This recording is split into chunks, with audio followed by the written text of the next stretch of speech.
Saya mengajak terutama masyarakat Minangkabau yang mengaku punya kearifan, yang mengaku pandai melihat yang tersirat, bahkan mampu membaca yang tersurat. Bukan hanya yang tersurat saja. Cobalah tanya diri. Tapuk dado, tanya selero. Bagaimana kondisi kita sebenarnya saat ini?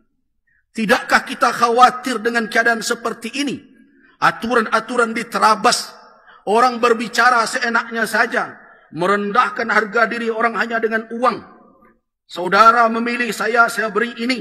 Ini negara memberi tapi menumpang kepentingan saya dengan berbagai macam sogok dan sebagainya. Kemudian ada ancam-ancaman, kalau tidak terpilih saya akan begini dan macam. Itu semua kalimat-kalimat tidak beretika, tidak bermoral dan tidak berakhlak, merendahkan harkat dan martabat kita sebagai insan yang telah diberikan 3 alat utama tadi. Jadi kalau ada orang yang bicara begitu, jangan lagi dipandang dia sebagai orang yang patut untuk wakilkanlah kami, untuk dititipkan kepadanya amanah. Saya ingatkan kepada seluruh ulama untuk bergerak mengingatkan umat jangan kehilangan 3 fungsi tadi. Mata pakai supaya terlihat apa yang hak dan batil. Kemudian yang kedua, telinga pakai, dengarkan berbagai informasi dan saring mana yang benar dan mana yang salah. Dan yang paling utama adalah pergunakan nalar yang diberikan oleh Allah Subhanahu wa taala, karena itu bias cahaya yang ada di dalam kalbu kita yang terus kita katakan kita muslim, kita mukmin. Tetapi ketika dihadapkan dalam perkara kepemimpinan, kita campakkan iman kita. Benarkah itu?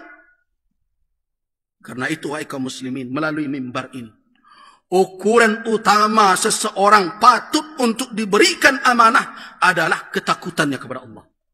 Keadilan dari situ dilihat. Bagaimana cara melihatnya? Lihat bagaimana dia menjalankan kewajibannya kepada Rabbul Alamin. Kalau pemimpin solat saja tidak beres, nantilah berbicara disuruh menjadi imam. Bagaimana kita akan menitipkan amanah manusia kepadanya ketika amanah dari Allah saja tidak dia tunaikan? Fikirkan dengan nalar yang diberikan oleh Allah. Lihat dan dengarkan, kemudian sandingkan dengan iman yang ada di dalam dada kita. Apakah dia tepat atau tidak menjadi tumpangan? Itu firman Allah dalam surat Taubah ayat 119. Apa kata Allah? Ya ayyuhalladzina amanu taqullah wa kunu ma'as sadiqin. Wahai orang-orang yang beriman, bertakwalah kamu sekalian kepada Allah dan bersamalah dengan orang-orang yang benar. Bersamalah dengan orang-orang yang jujur. Artinya apa? Jangan bersama dengan orang-orang yang berdusta atau dengan orang-orang yang pura-pura benar.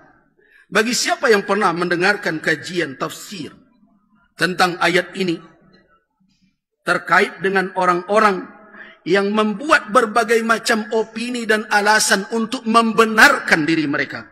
Ini terjadi hari ini. Di masa Rasul ada orang-orang yang membuat berbagai alasan. Kepintaran mereka berhujjah, kehebatan mereka dengan berbagai macam fasilitas kekuatan, pembelaan dan sebagainya, mereka pura-pura benar.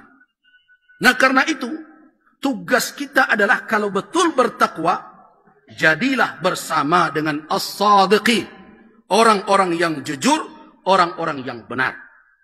Jadi karena itu, kalau betul kita mengambil tausiah ini, mengambil butir dari khutbah ini, maka keluar dari surau, dari masjid ini, maka orang yang mendengarkan khutbah akan bisa melihat siapa yang akan menjadi temannya, bersama siapa dia akan berada. Kuncinya adalah ma'as-sadiqin, bersama orang-orang yang benar lagi jujur. Nah, karena itu saya ajak kita semua untuk mencari tahu itu. Jangan hanya kebenaran karena pembelaan, apalagi kalau kebenaran itu dipaksakan dengan kekuasaan. Sangat menyedihkan di negeri yang terus tiap sebentar berbicara tentang demokrasi, berbicara tentang kebebasan berpendapat, berbicara tentang nilai-nilai Pancasila dan sebagainya. Tetapi semua pembicaraan itu dikangkangi oleh orang-orang yang selama ini bicara itu. Saya sangat sedih ketika pemimpin tertinggi di negeri ini merasa punya hak untuk berpihak, membela dan berbagai macam, padahal yang ikut bertarung di dalam kontestasi adalah anaknya. Suatu hal yang menyedihkan. Sekarang kita tahu siapa yang shadiq, siapa yang benar, siapa yang tidak benar. Saya tidak ingin umat Islam terus dimanfaatkan emosionalnya, dimanfaatkan kesukuannya. Bahkan yang menyedihkan orang-orang yang memiliki baju-baju ketokohan di tengah masyarakat, baik dari sisi keulamaan atau tokoh adat, mau pula diseret dan dibawa dengan berbagai macam. Wahai kaum muslimin, wahai orang-orang yang ditokohkan umat, yang di tangannya ada kewenangan, yang diberikan kehormatan oleh masyarakat, anda semua bertanggung jawab kelak di hadapan Allah, kemana umat ini akan dibawa dan kemana anak kemenakan akan diarahkan. Kalau takut itu, berhentilah berpura-pura, patuhilah seruan Allah, ya ayyuhalladzina amanu taqullaha wa kunu ma'as shadiqin.